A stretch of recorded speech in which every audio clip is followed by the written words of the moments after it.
Assalamualaikum warahmatullahi wabarakatuh. Perkenalkan, nama saya Andika Purwa Prananta, NIM 432251012 dari kelas HIP 1A. Pada kesempatan kali ini saya akan menjelaskan sekaligus mempresentasikan mengenai analisis data kesehatan kerja pada PTX pada tahun 2018 sampai 2019. Pada bagian pertama, saya akan menjelaskan mengenai perbandingan data dari kasus LPP pada tahun 2018 dan pada tahun 2019. Nah, berdasarkan data pada tabel tersebut dari total 12 pekerja di Departemen Lab QC, sebanyak 11 orang mengalami keluhan low back pain atau yang kita kenal sebagai LPP yang menghasilkan persentase risiko sebesar 91,7% yang konsisten pada tahun 2018 dan tahun 2019.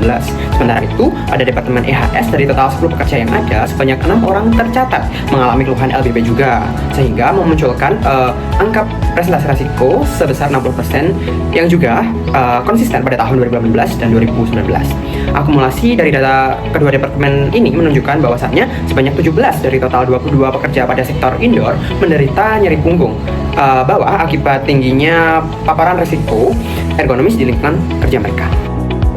Nah, gambar ini bisa kita lihat adalah suatu diagram batang mengenai peningkatan kasus LPP pada tahun 2018 dan 2019. Nah, pada slide berikutnya ini adalah pengendalian yang bisa kita lakukan. Yang pertama adalah hierarki pengendalian dari eliminasi.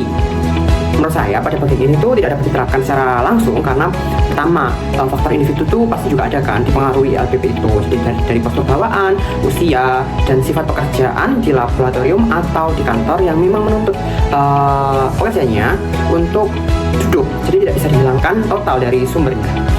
Untuk yang kedua ini adalah mengganti kursi kerja biasa dengan kursi ergonomis atau lumbar support yang bisa disetting dan menyediakan meja adjustable seat to stand desk. Nah, itu adalah salah satu dari pengendalian substitusi. Dan yang ketiga ini adalah rekayasa teknik, itu dengan penataan ulang layout meja, lab ergonomik, dan workstation agar alat uji mudah dijangkau, serta penyediaan alat bantu angkat mekanis portable untuk sampel dan dokumen yang cukup berat. Selanjutnya ini adalah langkah dari administratif, yaitu dengan menerapkan jeda peregangan otot atau stretch peak atau micro peak setiap 2 jam, rotasi tugas operasional, serta pelatihan manual handling dengan tata cara mengangkat beban yang benar. Dan yang terakhir yang bisa dilakukan adalah menggunakan APD. Tapi menurut saya pada bagian ini tuh tentunya juga tidak dapat dilakukan ya, tidak dapat diterapkan secara langsung kecuali dalam kondisi yang tertentu. Karena apa? Karena pada bagian ini tuh tidak ada APD yang spesifik yang dapat menyebabkan kasus LPP ini. Baik, selanjutnya ini kita akan membahas mengenai paparan bising yang melebihi NAB. Nah, bisa kita lihat pada presentasi ini bahwasanya yang kita bahas pada kali ini adalah area kerja dari premix preparation dan production helper. Nah, di mana pada kedua departemen tersebut terdapat tingkat kebisingan yang berbeda. Pada premix preparation bisa dilihat dalam PPT itu adalah 92 desibel, sedangkan production helper yaitu 90 desibel. Nah, ini terjadi pada kasus 9 orang pada premix preparation, ada 5 orang pada production helper. Dari total keseluruhan pekerja pada premix preparation itu 10 pekerja dan production helper itu sebanyak 8 pekerja. Untuk presentasinya bisa dilihat juga pada premix preparation ini terdapat presentasinya sebanyak 90%, sedangkan pada production helper itu sebanyak 62,5%. Nah, data bising pada area premix preparation ini cukup konstan ya, di 92 dan di production helper 90 desibel. Ini di tahun 2018. Nah, paparan harian ini melanggar regulasi dari Permenaker nomor 5 tahun 2018 mengenai NAB bising yang hanya maksimal itu 85 desibel ampere pada 8 jam itu maksimal. Nah, akibatnya apa? Hasil audiometri karyawan senior di area ini, contohnya itu adalah dari Bapak Swandana dan Abdul Wahid, terbukti menderita degradasi fungsi pendengaran tipe abnormal.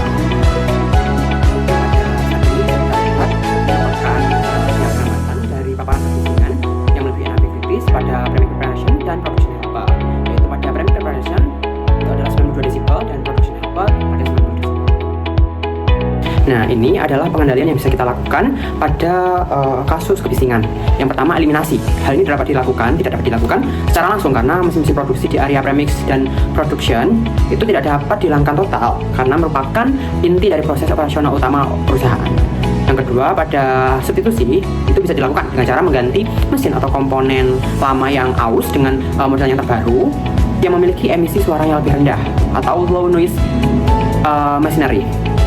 Dan yang ketiga ini terdapat rekayasa teknik. Ini ada beberapa cara, itu lebih tepatnya 3 cara, yaitu dengan cara yang pertama memasang peredam suara ataupun acoustic enclosure pada mesin bising itu sendiri. Dan yang kedua ini adalah membuat ruang kontrol atau control room yang kedap suara untuk operator agar dapat mengendalikannya. Dan yang ketiga ini adalah memberikan pelumas berkala pada komponen yang bergesekan. Nah, pada tahap administratif itu juga terdapat beberapa cara. Yang pertama itu adalah dengan memperlakukan rotasi kerja untuk membatasi durasi paparan pada pekerja. Dan yang kedua ini adalah pemasangan rambu K3 wajib APD untuk telinga seperti earplug dan earmuff. Dan yang ketiga ini adalah dengan melakukan pengujian berkala terhadap audiometry test bagi karyawan dari pekerja itu. Dan yang keempat, membatasi paparan kebisingan atau pengurangan waktu kerja seiring bertambahnya desibel. Nah, dan untuk pengendalian yang terakhir yang bisa dilakukan adalah dengan mewajibkan pemakaian alat pelindung diri berupa earmuff atau earplug dengan nilai NRR atau Noise Reduction Rating yang memadai. Ini juga dapat kita ketahui juga ya bahwasanya pengurangan jam kerja itu setiap naik 3 desibel waktu kerja turun setengahnya. Jadi misal pada 85 desibel itu adalah maksimal 8 jam dalam satu hari. Terus ketika desibel naik selama 88 desibel itu dikurangi setengahnya, jadi 8 dikurangi setengahnya itu jadi turun setengahnya, maksudnya itu menjadi 4 jam. Pada 91 desibel itu 2 jam dan pada 94 desibel itu maksimal 1 jam. Nah, pada bagian kedua saya akan menjelaskan mengenai rekomendasi pengendalian K3 dari kasus low back pain atau LBP dan kasus paparan bising yang melebihi NAB. Adapun cara-caranya bisa disimak sebagai berikut.